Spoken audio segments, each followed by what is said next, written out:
Bafana Bafana coach Mashaba is confident that Orlando Pirates goalkeeper Senzo Meyiwa will fit well into the leadership role as captain of the team when they race, or rather pace, and face Sudan this evening.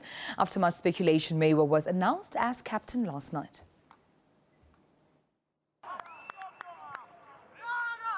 Since the announcement of the team in Cape Town, the question has been whether Itumeleng Khune would continue as captain of the national team or not.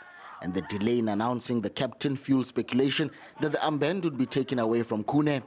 The other name that continuously came up as a possible replacement was that of Anele, but that was not to be, and instead it was handed over to the man that only has 3 senior national caps to his name. It needed no rocket scientist to see that Senzo deserved this position. He has done well right through the season. In the absence of Itumeleng Khune, we looked at all the boys that we're having, but we realized no, Senzo has achieved a lot. He deserves a nod to be a captain of the team. By last night, the coach already had his starting 11.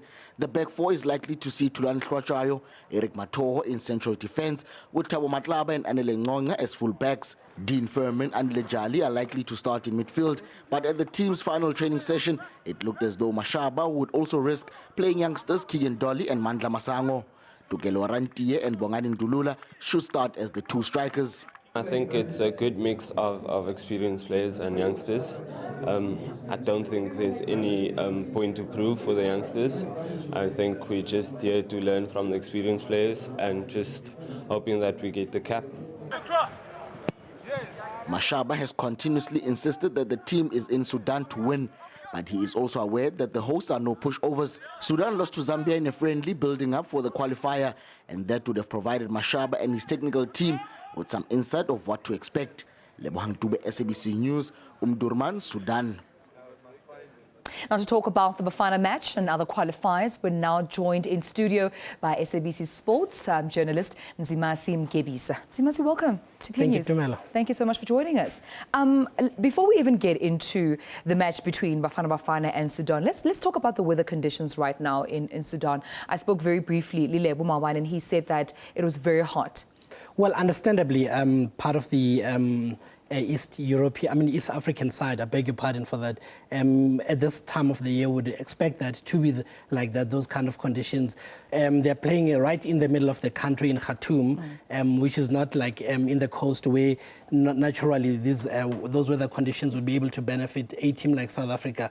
Right now, obviously, everything will benefit the home side. For South Africa, the key thing, though, is to be able to take all of that outside and just apply the principles of the game. It's 11 against 11, not to concede a goal and go there and look for that victory for themselves. Absolutely. But speaking about the match now, when we look at Mashaba's credentials, I mean, this will be his very first match, especially internationally, where he'll be launching himself as the coach. And we do know that he has quite a history of favouring the youth and the young ones over experience.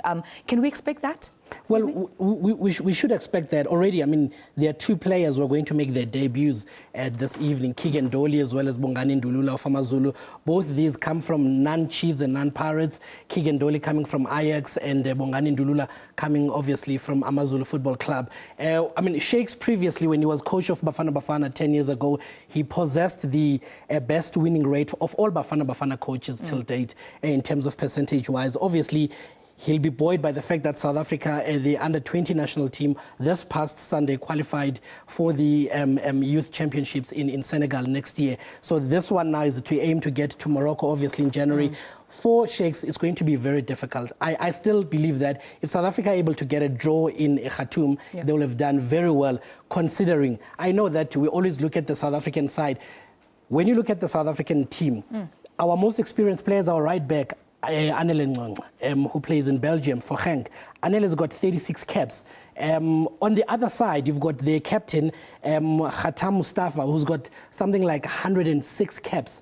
That's the captain of the Sudanese national team at 36 years old. Their goalkeeper has got 55 caps as well. So you're talking about a team that is very experienced, primarily coming from 2 sides, El Maraik as well as Al Hilal Omdurman, which is one of the biggest teams. Both always qualify for the Champions League on the continent. So it's going to be a very, very difficult task for South Africa tonight. Thank you so much for summarizing that one for us. And due to time, unfortunately, I need to ask you this one last very important question. Nigeria is also playing against Rwanda tomorrow, but we also understand that they have administrative problems with the NFF. How important is it for them to keep focused on the match? Just to state, Dumela, they're playing against Congo, Brazzaville. Yes, it's a very important game. They are under pressure politically from FIFA because FIFA has insisted that the elections held on the 26th of last month were invalid as far as they are concerned. Remember, there were issues that were always there with the Nigerian Football Association, allegations of misappropriation of funds and all sorts of things. The coach who took them to the World Cup, the first African coach to coach a team at the World Cup, Stephen Keshi, had not been satisfied by the offer offered, so he had pulled out. Naturally, the president, Goodluck Jonathan, intervened and said, guys, find a solution. So they've appointed him as a caretaker coach at the moment to be able to take this team, which he did not select, by the way. So it's going to be a very tough task for Nigeria. After that, tomorrow they're coming to Cape Town to face Bafana Bafana. All righty. Thank you very much, SABC sports journalist Mzimasi Gebisa. Thank you for your time.